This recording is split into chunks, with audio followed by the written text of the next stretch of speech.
Un ziņu noslēgumā vēl jaunumi no diasporas. Lai kopīgi atzīmētu Aspazijas 159. jubileju Šveicē, Lugano, Raiņa un Aspazijas muzejā pulcējās latvieši, lai izstaigātu Aspazijas un Raiņa takas, noklausītos priekšlasījumu un koncertu, bet vēlāk aizvadītu vakaru Eslingenas orķestra pavadībā. Svētkus gan aizēnoja fakts, ka muzeja ekspozīcija drīzumā varētu pārcelties uz tiešsaistes vidi, Kastaņolā atstājot tikai pieminekli. Turpina latviešu.com sadarbībā ar diasporas reportieriem visā pasaulē. Kastaņolā ir sācies pavasaris, no malu malām sabraukušos latviešus sagaidot ar sauli un glaznainiem skatiem Lugano ezera krastā, kur netālu atrodas Raiņa un Aspazijas muzejs.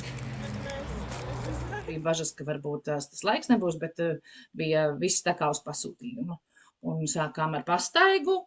Un tad bija pikniks ārā pie tās koncertzāles pļaviņā, un tad bija koncerts un priekšlasījums un Kahūt Viktorīna par Aspazijas dzīvi un daļradi. Sākotnēji bija ieplānots tikai Itālijas un Itāļu Šveices latviešu biedrības Alisi pasākums, taču tas izvērtās plašās Aspazijas dzimšanas dienas svinībās. No visas Šveices atbrauca cilvēki, pat no Frankfurtes.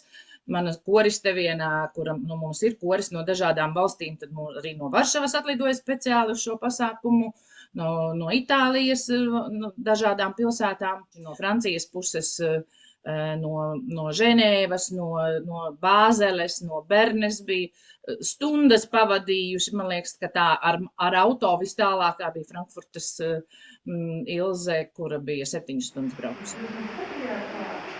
Raiņu un Aspazijas piemiņas vieta Kastaņolā pastāv kopš 1955. gada, taču muzeja pastāvēšana apdraudēta, jo līgums ar Lugano par ekspozīcijas saglabāšanu noslēdz tikai līdz 2025. gada maijam.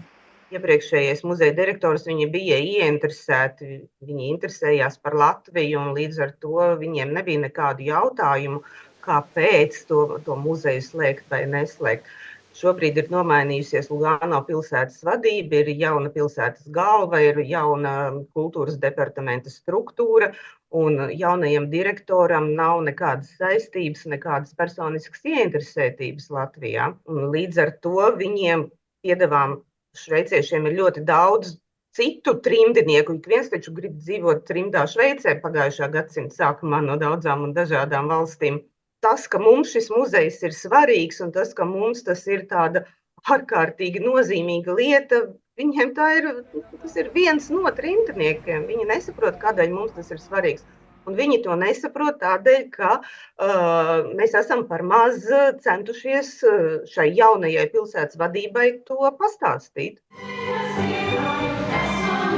Diasporas latvieši cer, ka Latvijas kultūras ministrei Agnesei Loginai, kura aprīlī dosies uz Lugano, izdosies atrisināt situāciju par labu muzeja pastāvēšanai.